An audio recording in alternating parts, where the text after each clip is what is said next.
Well, hello there. Thanks for joining me. I am Dr. Jen, and I'm so pleased that you've joined me for today's show. Today actually marks 100 episodes in my life as a landlord. Well done, everyone. How on earth did we get to show 100 already? I can't believe it. So today's show is a little bit different. I'm going to review what has happened in the first 100 episodes with a bunch of nerdy stuff, what the top 10 shows that you're listening to. I'm going to throw in a bunch of podcast statistics that maybe you didn't know about, and the top 15 takeaways from listening to the first 100 episodes of the show. And then we'll talk about where the show is headed. What are we doing in 2025 and beyond? So let's jump into it. Let's start talking analytics. There's over 4.2 million podcasts registered worldwide, 4.2, which is just insane. Wow. And there are 2.7 million podcasts on Apple Podcast, with just under 500,000 active podcasts as of June 2024. And that's as of thesocialshepherd.com. Another source called Statista says that the number of active podcasts is closer to 700,000, but it's hard to say who's actually right. I can tell you that there is a lot of podcasts that are registered, but there are not active, and the active ones seem to be going up. It seems that everybody's starting a podcast, but you're going to see through the statistics here pretty quick that it's quite hard to keep a podcast going, knowing that you have to keep creating content. It's a little difficult. Okay, so here's some more nerdy statistics. 82 million people in the US listened to podcasts in 2021. That's according to the Social Shepherd. The average length of a podcast episode, according to the podcasthost.com, what they did was they added up all podcast minutes divided by active podcasts. And so they came up with the average podcast length of 41 minutes and 31 seconds. But a different source is saying that the common length of a podcast is between 20 and 40 minutes per episode. And that's exactly what my life as a landlord aims to provide. Sometimes we're shorter, sometimes we're longer, but 20 to 40 minutes is typically what we try to do. The most favorite topics of podcasts. It's so much fun for me. I love doing this nerdy stuff. It's awesome. Most favorite topics of podcast, top three. Number 3 is true crime. Huge topic that people love listening to. The second most popular is the news, and number 1 is comedy.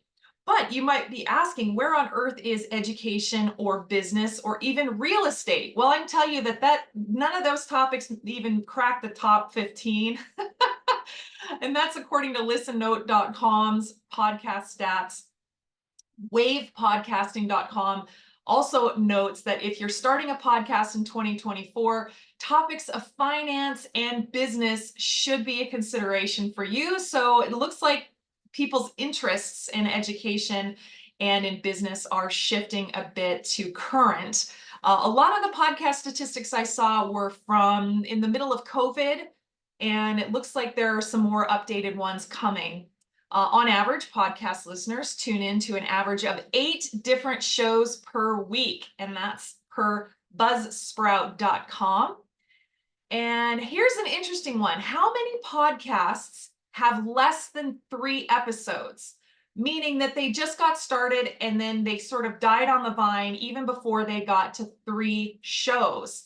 According to Amplify and Pod News, 44% of podcasts have less than 3 episodes, and only 720,000 shows have more than 10 episodes. So even though there's over 4 million registered podcasts, you can see that the attrition rate is pretty steep. Only 156,000 shows are releasing a weekly episode like mine. But let's go even bigger. Let's talk global. This is where it gets really interesting. The country where podcasting is most popular, surprising to me, was South Korea. I had no idea. 58% of adults listen as monthly listeners. Not really sure why. Maybe their infrastructure is different than ours. I don't know if they're not watching TV or radio. I don't know, but it seems that a lot of South Korean folks are listening to podcasts. Also, Spain, Ireland, Sweden, and then the United States rounds out the most popular top 5 countries that where podcasting listeners are, and that's according to the Social Shepherd. Okay, most podcasters, most content creators like me, podcasters are coming from the US, are at about 2 million, and that's according to podcastpage.io. They have a podcast statistics reference. So I thought I'd share that with you, that there's 2 million podcasters in the US and growing. India and China have another good amount of listeners, but they only account for 42,000 podcasts. So you're seeing that the vast majority of content creators are in the US. And then you've got some other points in Asia that is a very distant second. Let's talk about shows. Number 1 podcast in the world is The Joe Rogan Experience. Spotify bought the show in 2021, and he is amazingly popular. Let's talk language of podcasts. Nearly 2 million podcasts are in English, and the second most popular language is a very distant second, Spanish, which is 365,000 podcasts. And then following, I'll just tell you, it trails right off, and I'll rattle these off. But these are the other languages, and they get less frequent as we progress. Portuguese, Indonesian, German, French, Chinese, Italian, Japanese, Hindi, Russian, Dutch, Swedish, Arabic, Turkish, and then one big lump sum at the very end of quote unquote others. This is from listennotes.com /podcast-stats. So that's just podcast statistics in general. And I think this is so interesting doing updates like this, because it just shows you how podcasting is becoming way more mainstream. People can listen on demand. They're also watching on demand. And so if you're watching this at My Life as a Landlord on YouTube, you will see that YouTube is quickly becoming, or maybe it's already become, the number 1 search engine for podcasts. Where people are looking for podcasts, they go to YouTube. They also search on Spotify and YouTube and Apple Podcasts. And there are other platforms that they can search on as well. And whatever you're listening to this podcast on, those platforms it's just becoming more and more popular. But YouTube, it's interesting to me because it seems that people are putting the podcast on their device, like their iPad or their television, or maybe even their computer. And even though there's a video component to it, they're listening to it. Maybe you're looking at it with closed captions, even though I provide transcripts. It seems that if there is a piece that we need to back up, then you go to the video and back it up. And maybe I could do some more screen sharing and such. So it's not just an audio experience anymore. Even though most people consume their podcasts audibly, it seems like it's shifting. The same thing happened in the early 1980s when music on radios shifted to MTV, where people were starting to have music videos. And so you've got a lot of people who are making that leap again, and podcasts are doing the same thing, where it's not just listening to the podcast on, Apple Podcast or Spotify or any of the other podcast platforms. You're seeing people who are actually consuming it by watching it, which is a completely different thing. It just seems like it's paralleling. It'll be interesting to watch the statistics as we go through. And by the way, where I learned that parallel with podcasts shifting to video, like music shifted to video with MTV, was at a conference earlier in 2024 where YouTube was the keynote speaker. The executives at YouTube came and talked to the content creators for podcasts, and we were in the audience. And so it was just absolutely astounding to hear all these statistics from the YouTube executives. I mean, I just am such a nerd. I love this stuff. Okay, let's go into the stats on My Life as a Landlord at the 100 episode mark.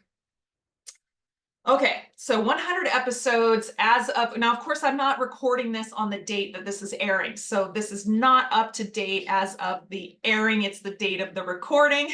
So I'm recording this in the end of October 2024, and we have not yet aired 99 episodes. So I'm just going to qualify that. I did it as current as possible. Okay, so 100 episodes for My Life as a Landlord. That includes 2,203 minutes of recording, which equates to 36.7 hours of recorded content in the library right now. Wow, that's a lot of Dr. Jen. Wow. I've had 37 guests, and let's talk about the listeners. Now, when I talk about the listeners, I must tell you that everybody is looking for these gigantic big numbers and all these big things. And I'm not. I'm not looking for millions and millions of numbers. Now, I hope one day to get there. That would be fantastic. But my biggest thing is to provide value to the listeners who are tuning in, who are finding the show, who are supporting it, who need help. That's who I am looking for. So when I start talking about the listener numbers compared to Joe Rogan, it's going to seem quite small. But to me, I started at 0 2 years ago. I had none. So this is pretty amazing. And I'm excited because when we hit these benchmarks, I'm going to do these reflective shows. And the listenership is going to go up just because the momentum of the show is going to go up. Okay, here we go. So as of the date of recording, 640 unique listeners, including 323 listeners who are following the show. Thank you if you are a listener who is following. If you're not following, please follow. The average episode in the My Life as a Landlord library is an average of 51 plays. But since almost of the content in the library remains relevant, the entire library can be binged with only a few episodes expiring. And those are usually talking about, at that moment, interest rates, things like that, that may be applicable now. The vast majority of the library is designed to remain universal. Okay. 413 of you are in the US, 213 are in Canada, and 6 listeners are in the United Kingdom. I am so excited about this. This is so cool. 72 subscribers at the YouTube channel at My Life as a Landlord, which at the time of recording has 64 videos and 2,258 views. Now, you might be saying, but Jen, I thought you were having 100 episodes. Yeah, I do have 100 episodes, but it wasn't until we got to episode, I think 31 or 32, that we started video recording and then uploading it to YouTube. It wasn't a thing when I started the podcast 2 years ago, but it's a thing now. So I've actually had people reach out saying, Jen, I can't find the beginning of your podcast, your first 30-ish episodes on YouTube. Well, it's because they're not there. That's why you can't find them. As of the recording, I had just over 8,200 downloads of the show, including 635 hours of listening. 635 hours of listening. That's a lot of Dr. Jen. Thank you so much for listening. Okay, top 5 cities who are listening to My Life as a Landlord. This is incredibly interesting. Of course, so top 5 cities. Number 5, Paul River, BC. Of course, this is my hometown in Canada. Of course, this is number 5. Number 4, New York City. New York City, love it. I'm so excited you all are listening. Thank you so much. Number 3, Seattle, Washington. Super happy to have you in the Pacific Northwest. And continuing, number 2, Vancouver, British Columbia. And number 1 listening city to my podcast, Toronto. Thank you so much, Toronto, Ontario. So happy to have you, which is amazing. So the Canadians are needing more education, but I think everybody needs more education in landlording and real estate in general. Happy to do it. Okay, let's keep going. I have been on 4 other podcasts, including Living Off Rents, Agents Building Cash Flow, The Ideal Investor, and Real Estate Reserve podcast. And as they air, I will put them on shows in the My Life as a Landlord library, so you can listen to them. So if you haven't listened to me on those shows, you can either find them on the shows or I will put them in this library too. So either way, you can find them.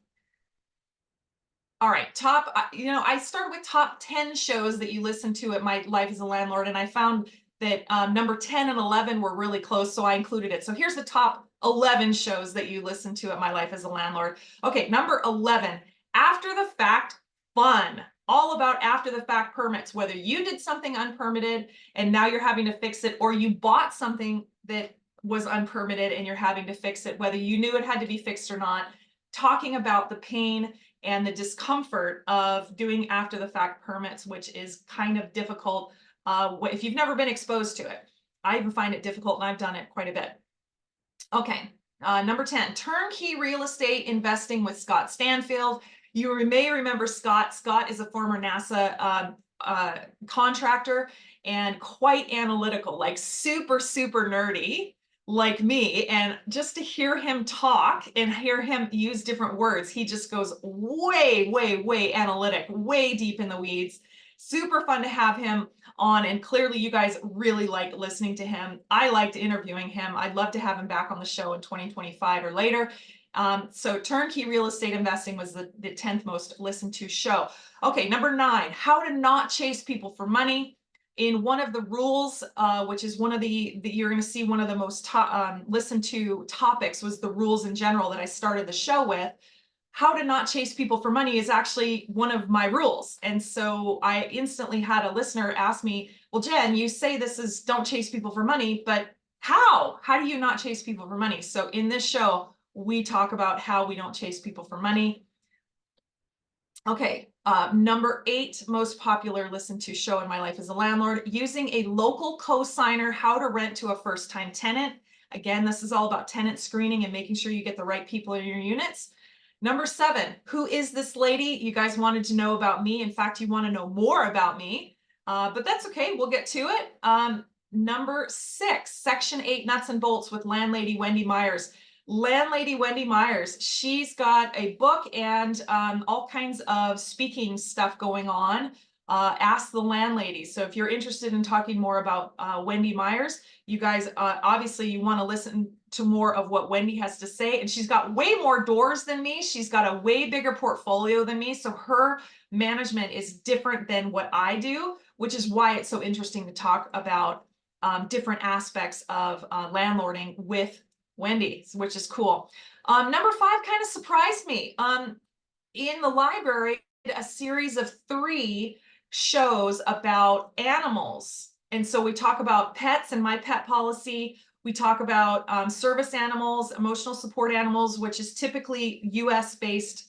The emotional support animal stuff is in US based. And then the third aspect of that series was all about wildlife. It was all about stuff that, you can't correct, or you don't have any control over. So like a bear coming in, or bees coming in, or deer coming in, things like that. It talks about wildlife. It's actually intruding animals. What do you do? And that made the top 10. I can't even believe it. So that was the number 5. Number 4 most listened to show, The Rules as a Landlord Part 2, because of course I did Part 1 and then this was Part 2. That's number 4. Okay. Number 3, Screening Tenants, Facts Over Gut Feelings. This is one of the first podcasts that I did once we got through the initial set of the rules. And I am amazed at how many folks listen to this show. It just shows that we need to do more about screening tenants and educating about screening tenants and developing that gut feeling of saying, you know what, I really do have to have your pay stubs. I really do have to check your credit. I really do need to get a hold of a former landlord, and if you can't, then you need to wait. I mean, that's hard when you've got a unit that you can't rent, and you need the revenue. It's really tough, but interesting that this is one of the most listened to shows. Number 2, The Rules as a Landlord Part 1. This is my very first show, very first, and it is by far one of the most interesting shows. It's actually really quick, and I think that's one of the reasons why people want to listen to it, but that's actually the second most popular show in the library. The most popular show in the library shocked the heck out of me. I had no idea you guys wanted this. Canada's 2023 rental market report and the 2024 outlook, which was done by Canadian Mortgage Housing Corporation. And I did an analysis of this going into 2024. So 25% of My Life as a Landlord listeners not only listened to this show, you backed it up and replayed at least 10% of the show again. So, I mean, all these statistics show when they say, hey, you've got a listenership, there's a statistic on the podcast called retention. And if somebody listens to the entire show, start to finish, the whole thing, regardless of what speed you're listening on, you listen to the whole thing without stopping, without backing it up, it's 100% retention, meaning you had somebody listen to that entire show. But what's happened is that most of the top 10 shows that I just went through with you is actually over 100%. And that's because somebody stopped and backed the show up and listened to at least part of it again. Well, by far, this #1 show, Analyzing the Market Report in Canada, done by CMHC, was backed up at least 10% and re-listened to. And we had a huge listenership on that show. So what does all this mean? This is where we're headed with all this. What does all this mean? So here's my top 15 takeaways from you, the listener, listening to the first 100 episodes of My Life as a Landlord. You want to learn more stuff on what you can control, like the words to say, checking references, like the stuff that's written down, communications, and all things in writing. Like, how about stuff that's written for you, like standard forms? And then again, how not to chase people for money. How can you set up more systems? How ways you can say no as a landlord. So stuff you can control, and it's tough. This is all tough. I know it is. But the stuff that really scares you, you want a lot more of that. Whether you can control it or not control it, you want to understand how you can brace for shock here. Things like after the fact permits, screening tenants, local co-signers, marketing your unit, which kind of surprises me, but there is a series on all that. What about the stuff that you can't control, right? You want to learn more stuff about that. Like, what if you weren't told that there was an unpermitted bathroom in the single family home that you bought, and now you have to go and get an after the fact permit, or you had a bear go through your fence, or you had a tree come down and now you have an insurance claim. There is a lot of stuff in business in general that you can't control. You just have to react to it. So how do you prepare for things that you can't prepare for? It's pretty hard. You want to know more about your own personal finances, including credit, how to monitor it, what is it, and why is it so critical in your rental business? There was some shows already on credit. Also, a lot of you are asking questions about thinking and doing maintenance on your units. How do you take care of long-term maintenance? How do you ensure housekeeping standards? How often is too often to go into your units, or have your property managers go into your units if you're using property managers? Tenants are part of the asset. That's always been our philosophy, that yeah, we happen to own the dirt and we happen to own the structure, but the actual asset lies with the relationship with that tenant, and making sure we choose that tenant properly and we support them as we support them in their housing journey. That is all part of what the asset value is. Rounding out the top 15 takeaways from this 100 episodes, you all like the nerdy stuff for sure. The nerdier, the better. You clearly like it when I analyze stuff using my doctoral brain and my nuclear engineer brain to analyze the numbers. And you also really like the rules of stuff, the basics. I don't know if we're going to do any more of the basic rules stuff, but I think we're going to analyze them more. I think we're going to talk more about how the statistics and how we can look at these different things going into 2025 and beyond.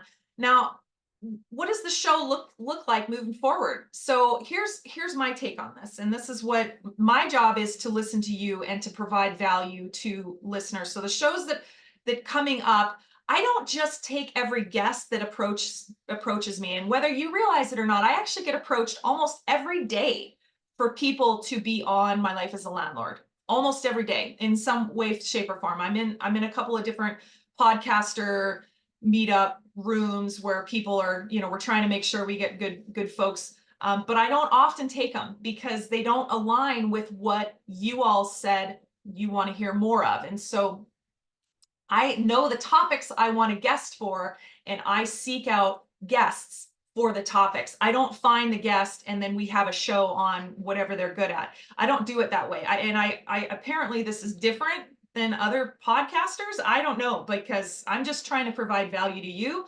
I hear what you're saying, and let me find a guest to help teach it so it's not just me yakking at you. Okay, so here's how I see this coming up. So I'm going to help figure out more standardized items and best practices, especially for self-managing landlords, but also for property managers, helping you with the stuff that you can control, help set up your systems. I'm also going to dive deeper into good research that's conducted on both sides of the border and translating what that research means in basic terms. You know, I did some of that going into 2024. It was wildly popular. I had no idea it would be that popular, and we're going to keep going. And what that will do is it'll help you apply that research to your personal credibility package or your lending package if you're doing some refinancing or maybe a purchase. And it ultimately will help you make some decisions on your rental portfolios coming up. I mean, if you can see where you're going and you can make the best educated guess and you can learn from people like me and other mentors in your realm, not just in your geographic area, but in your realm, then that's value. That's pretty amazing. I'm also going to help you get into the pain points. You've all made it pretty clear that you want to hear more about, like I said, tenancy applications and screening, after the fact permits. What about pets in a no pet area or service animals? How do you deal with any of that? How do you do awkward conversations? But I'm going to add in more statistics that are not only interesting to nerds like me, but will help you develop your education in real estate when you talk intelligently about current market data and statistics, not only for your country. When you can drill down and go, hey, this is what's going on in my state, province, or territory. This is what's going on in my nearest region. And then if you're really clever, which I know you are, and I should go into this more, then you can extrapolate. If you're in a rural area, there is usually a thumb rule of some way where you go, hey, you're not in Vancouver, but here's the thumb rule that we use to go to this rural area somewhere else in BC. I want to get into more of that, because as the statistics change and age through the next 100, next 1,000 episodes of My Life as a Landlord, I want to make sure that I'm also teaching some of my tricks that I've used in the past that I continue to use in my property presentation packages when I'm asking people for money to support us in real estate. And I can teach that to you guys. And clearly you like nerdy stuff, so let's keep doing it. I'm also going to help you find ways to brace for things you can't control. Things like I had already mentioned a bit, wildlife, natural disasters, tenants who were good when you screened them, but are not a good fit. And when things happen, when life happens, I'm also going to help you find the words to say. Awkward conversations happen in any business. And if you're self-managing in your rental business, those awkward conversations typically happen with you, which can be tough. So let's get you the right words to say. It seems like people have been commenting they want to hear more about my personal lessons learned, and especially my thought process behind the decisions. You guys really like to see my perspective and why I chose the way that I did, and talk about lessons learned, because I assure you it is not perfect and it is not pretty. And talk about the wins, because we have had wins, because we do have a rental portfolio on both the US and Canadian side. And I am going to bring Michael Salisbury, my husband, on the show, and we're going to start doing more introspective podcasts with him. You're going to know right away he is not an analytical thinker like me. He's not a numbers guy. He is a vision guy. And that's one of the reasons why he and I work so well together. And, you know, we're married. So quite frankly, this is why we want to kill each other sometimes. But you'll see that he's very different. But this is how the lessons learned approach happens, is because most of the time Mike wants to jump into something. It's a good deal at the time. And then I have to figure a way out. But that's okay. That's just part of the story. Okay. You also want to hear a little bit more about how you can be more mindful in your landlord business and seek out more balance. But for me to provide you value, it's got to be immediately applicable. I don't want any of the tutti frutti stuff that, yes, you know, just get the Calm app and this, like, you can do that on your own. The whole idea of My Life as a Landlord is to immediately help you and teach you and keep you educated in your landlording journey. So keeping you balanced in general isn't necessarily something that I'm gonna always seek out guests for, even though there's plenty of guests out there that I don't know if My Life as a Landlord is the best location for them to go in. However, it's interesting because I have got several guests in either in the queue or we've already recorded who happen to be landlords, but they also are very good life coaches, and they are all about mindfully seeking happiness and trying to have joy in every day, even when you're getting calls about backed up toilets and stuff. It's pretty interesting talking with them. So seeing their perspective is different, but I'm not going to do every show like that. Okay, so let me shift gears here as we go. I would like to personally thank each and every one of you for listening on whatever platform you're listening to this show. You know, the only reason I started this podcast was because I had so many folks asking me how on earth we ran our Canadian rentals from Hawaii for so long, and how I didn't go back to Canada at all for 3 years during COVID. How on earth did we run our rentals isolated in the middle of the Pacific when we're on our boat north of Vancouver? So I'm not sure if it's been made public yet, but I'm going to say it anyway. My Life as a Landlord has actually been nominated for a national broadcasting award called a AMBI Award. And for those of you who don't know what an AMBI is, it's a national broadcasting award presented by the Podcast Academy, which I'm a member. And the category of the award that the show has been nominated for is Best Opinion and Political Show. And while I don't know how I feel about the show lumped in with politics, my show is not a documentary. It's not a specific interview. It really is my opinion of landlording. It's my opinion of how best to approach, run, and potentially exit your real estate business in the US and or Canada. And we'll find out in January 2025 who's been shortlisted in the category, and the AMBIs are presented on stage in March 2025 at a conference called Podcast Evolutions. And it's going to be taking place in Chicago next year.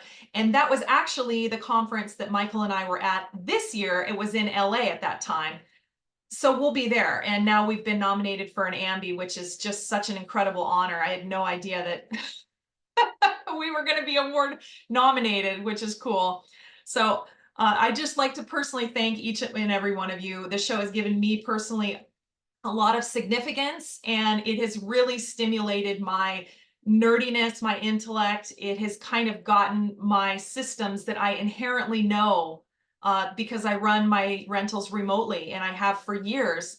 Even if I'm physically located in a spot, you know, my tenants won't know that I am either there or not there because of the way that I run business.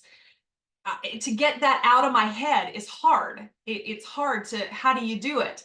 And so this show has given me an outlet. It has given me purpose. It has helped in the significance of my my education in general. And let's just face it, I'm a huge nerd, and it brings out the nerdiness in me. And it sounds like this is exactly what you guys want to listen to more, which is even cooler. So I must thank you from the bottom of my heart for listening. I hope this is providing value with you, and I want to get more engaged on social media, do more discussion tactics with a lot of you, and start building a bigger community. Many of you have joined the Facebook group, My Life as a Landlord. We haven't done a whole lot with the channel yet because we just have been growing the show. My whole goal was to get the library built up so that you could binge the library, that you could search the library and go, I'm having this problem. Does Jen have a show on that? And I'm hoping the answer is yes. And I'm looking more to having some great guests on the show. But again, I want to really provide value and some nerdy statistics as we progress. So I know today's show was a little bit different. I gave you a bunch of generic podcast stats and reviewed what happened in the first episodes with a bunch of nerdy stuff. But with the top 10 shows that you listened to in the first 100 of the library, I gave you, there was a clear top 15 takeaways from listening to the first 100 episodes. And looking forward to 2025, I am just honored to be your teacher, and continue to provide this content for you every Tuesday. Thank you so much. If you have not done so already, please write a review for My Life as a Landlord, either on Apple Podcast, YouTube, or Spotify. If you've not done that, please do so. Whatever you're listening to, whatever platform you're on, please tell folks about the show. It really does help people. And I can tell when I get a new listener, because they don't normally just listen to one show. They listen to 10 or 20 or even 30, which tells me the show is doing its job. If you enjoyed today's show, the biggest compliment you can give me is indeed by leaving a review so that folks who need to find my podcast can find me. So join me next week for episode 101, where I talk with best-selling author, former semi-pro kickboxer turned real estate investor. Next week, I'm interviewing Canadian Terry Shower. I'll see you there.